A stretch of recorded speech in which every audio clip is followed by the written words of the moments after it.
नमस्कार मित्रांनो. आज आपण बोलणार आहोत एका अशा पुस्तकाबद्दल जे तुमच्या पैशाकडे पाहण्याचा दृष्टिकोन कायमचा बदलू शकतं. त्या पुस्तकाचं नाव आहे द सायकॉलॉजी ऑफ मनी. पैसे म्हणजे गणित नाही, मानसशास्त्र आहे. आपण अनेकदा विचार करतो की पैसे कमवण्यासाठी इंटेलिजन्स आणि नॉलेज लागते. पण खरं काय आहे माहितीये का? पैसे कसे वापरायचे हे आपल्या बिहेवियरवर अवलंबून असतं. दोन लोक समान पैसे कमवतात, पण एक श्रीमंत होतो आणि दुसरा कर्जात जातो, कारण त्यांच्या सवयी वेगळ्या असतात. कंपाऊंडिंग, छोट्या गोष्टींची मोठी ताकद. पैसा वाढवण्याचा सर्वात पॉवरफुल नियम म्हणजे कंपाऊंडिंग. जर तुम्ही दर महिन्याला थोडी बचत केली आणि ती इन्व्हेस्ट केली, तर वेळेनुसार ती रक्कम एक्सपोनेन्शियली वाढते. लक्षात ठेवा, मोठं वेल्थ एकदम तयार होत नाही, ते हळूहळू तयार होतं. Rich versus wealth. रिच म्हणजे काय? महागडी कार, मोठं घर, लक्झरी लाईफस्टाईल. वेल्थ म्हणजे काय? तुमच्याकडे असलेली सेव्हिंग्स आणि इन्व्हेस्टमेंट्स. अनेक लोक रिच दिसतात, पण वेल्थ नसतं. खरे श्रीमंत तेच ज्यांच्याकडे फायनान्शियल फ्रीडम आहे.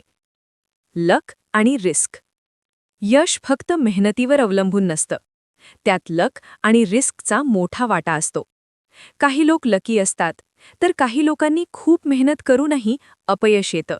त्यामुळे कंपॅरिझन करू नका. तुमचा प्रवास वेगळा आहे. Saving greater than earning. जास्त पैसे कमवणं महत्त्वाचं आहे, पण त्यापेक्षा जास्त महत्त्वाचं आहे सेव्हिंग. इन्कम वाढवणं चांगलं आहे, पण सेव्हिंग हॅबिट नसली तर वेल्थ तयार होत नाही. फ्रीडम. पैशाचं खरं उद्दिष्ट. पैशाचं अल्टिमेट गोल काय आहे? पैशाचं अल्टिमेट गोल आहे फ्रीडम. तुम्हाला जे हवं ते करण्याची मोकळीक.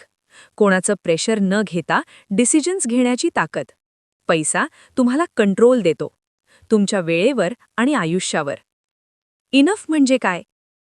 लोक सतत जास्त मिळवण्याच्या मागे धावतात आणि कधीकधी सगळं गमावतात.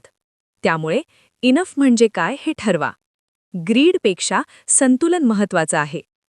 कन्क्लूजन. मित्रांनो, पैसा हा फक्त नंबर्सचा गेम नाही, तो आपल्या विचारांचा आणि सवयींचा गेम आहे. त्यामुळे चांगल्या सवयी लावा, संयम ठेवा आणि दीर्घकालीन विचार करा. जर तुम्हाला ही माहिती आवडली असेल तर शेअर करा आणि सबस्क्राईब करायला विसरू नका. धन्यवाद.